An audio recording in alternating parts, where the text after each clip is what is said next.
কিন্তু আমার শরীরে মাংসের চেয়ে কলিজা বেশি। এই কিনারে কয় তার বডির থেকে কলিজাটা বলে বড়, আর মানুষকে বলে কলিজাটা বড়। মানুষ কি বুঝে থাকে তাইলে সুমনে ভুট টুন্ডা হচ্ছে না তারা এটা ওই 100 আমাদের দৌড়ে সাথে গাড়ি লইয়া সাথে যায় আর গিয়া ওই একটা বাজার ওখানে নামায় নামাইয়া ওই চালু একটা মিটিং করে আর বাজারে কিন্তু মানুষ আছে বক্তৃতা উঠার লেগিয়া ইয়াং ছেলে তো মনে হয় সুমনের বক্তৃতাটা উঠলেই ওই উঠালে যারা উদ্যোলিত হয় ওই এরার সঙ্গে বক্তৃতাটা দিয়া হয়। এই বক্তৃতাটা যে আর বক্তৃতার একই সূত্র দেখছেন তো এটা কি একটা দামি মানুষের বক্তৃতা হয়, একটা উদ্যোগদার মানুষের কথা হয়। মাইকে বাড়ি যেমন মন ধরে কথাবার্তা হইতেছে, নাচতেছে, ঘুরতেছে, আর এই গীতাটাকে কয় তার বডির থেকে কলিজাটা বলে বড়, আর মানুষকে বলে কলিজাটা বড়। মানুষ দিয়ে কলিজাটা কেন বড় হয়? এটা একটা মাইক জানিও কথা না, হ্যাঁ এটা কোনো একটা কথা।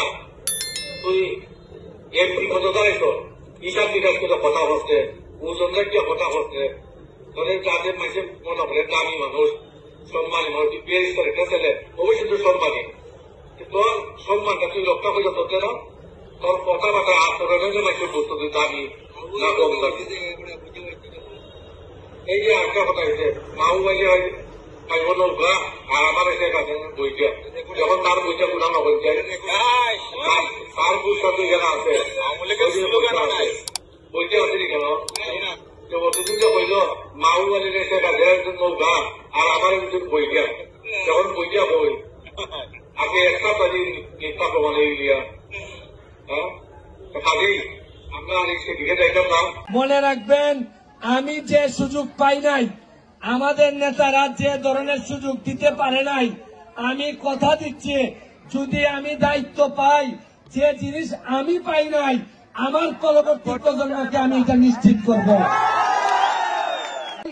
তোমরা আমার উত্তরাধিকার, আমার ভিতরে যদি এত বড় কলিজা থাকে তোমরা বিশ্বাস রাখো তোমাদের মধ্যে কলিজা আছে, আর নেতা যদি আমি হই তোমাদের এই বিশ্বাস এই পুনরায় ফিরাইয়া আনাই হবে আমার সবচেয়ে বড় দায়িত্ব।